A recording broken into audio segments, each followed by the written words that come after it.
shout out Glenn Martinez TV. Thank you. Thank you.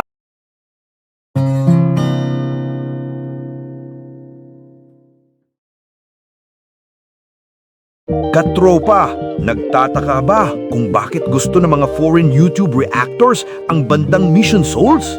Alamin natin yan. Pero bago ang lahat, mag-subscribe ka muna sa ating munting channel para ma-notify ka sa mga susunod nating mga videos. Okay, let's go!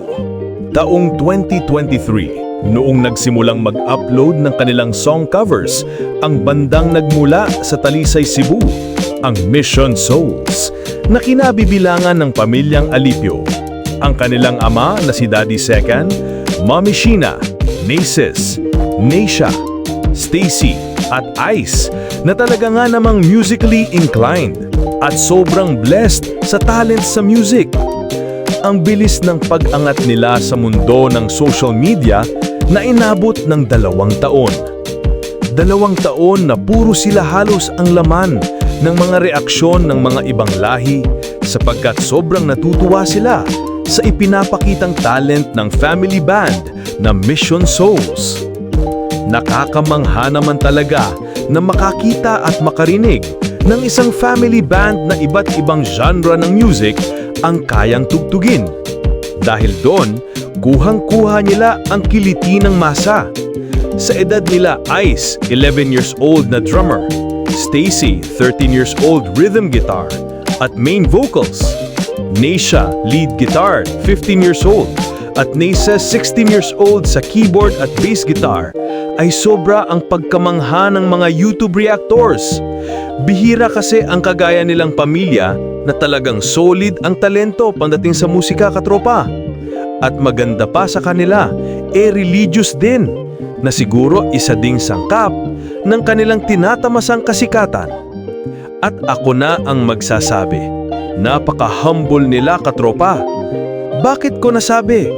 Na-meet ko sila sa concert sa Cavite, katropa. Napakabait at down-to-earth ng pamilyang Alipio. Kaya hindi ako magtataka kung bakit marami ang sumusuporta at nagmamahal sa kanila.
Ang bandang Mission Souls, yung tipo ng banda na ipagmamalaki mo, katropa.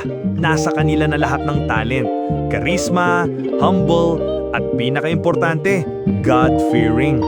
Kaya sana, katropa, huwag kang magsasawa na suportahan ang bandang Mission Souls. Ang bandang nagtapasaya ng maraming tao, ang bandang nagre-representa sa ating mga Pilipino, ang bandang pinag-uusapan ng buong mundo, walang iba kundi ang Mission Souls ng Talisay, Cebu. At syempre, kung hindi ka pa nakasubscribe sa kanilang channel, alam mo na yan, katropa. At pakisubscribe na rin ng ating munting channel para updated ka sa mga susunod nating upload. Kung gusto mo namang makipag-bonding at sumuporta sa mga ka-soulmates, mag-follow ka na sa Mission Souls Army, katropa.